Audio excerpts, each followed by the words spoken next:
What are the pros and cons of condo living? That's what I'm going to talk about right now.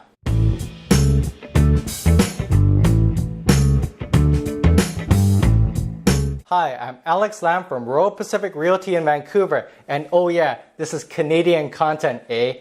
If this is the first time you're here and you're interested in all things real estate in the Vancouver area and want to be a smart, savvy consumer, be sure to hit that subscribe button and that little bell. I post videos every Tuesday and Friday. In this video, I'll show you the 3 pros and 3 cons to consider when deciding to buy a condo. Pro number 1, amenities. Imagine living like you're traveling.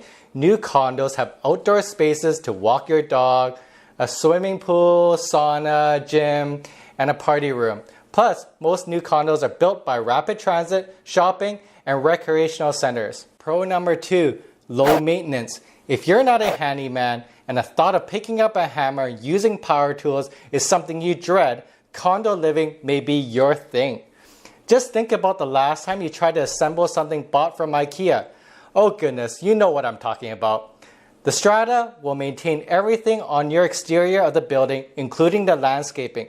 All you need to do is maintain what's inside your unit and pay your Strata fees. Pro number 3, affordability. Condos are priced for much less than a house. I'm talking about average prices here. The price gap between a condo and a single detached home in Vancouver is about $750,000.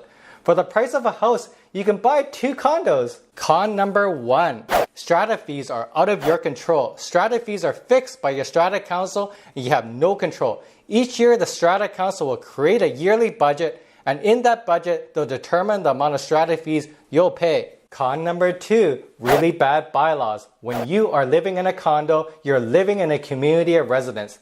You will be living with all types of people. That's where the strata comes in and develops a set of bylaws. You're truly at the mercy of the strata council. Imagine living in a building and being forced to leave when you realize you're pregnant. Bingo! Some buildings have age restrictions, so if you plan on buying a condo, make sure to read those bylaws. Con number 3, noisy neighbors. When you're living in a condo, you're literally living beside, above, or below someone. If the walls are thin enough, you may hear them singing karaoke at 11 p.m. at night. I mean, karaoke is okay, but you gotta be good at it. There you have it, the pros and cons of living in a condo. If you have any questions, please reach out to me. If you are thinking of buying a condo, please watch my video here as I explain the 20 questions I ask if I were to buy a condo. Question of the day, would you consider living in a condo? Yes or no? Please leave it in the comments below. I'll try my best to answer each comment personally. As always, please like, share, and subscribe and become a smart, savvy consumer. I make educational videos every Tuesday and every Friday. This is Alex from Vancouver, and see you on the next one.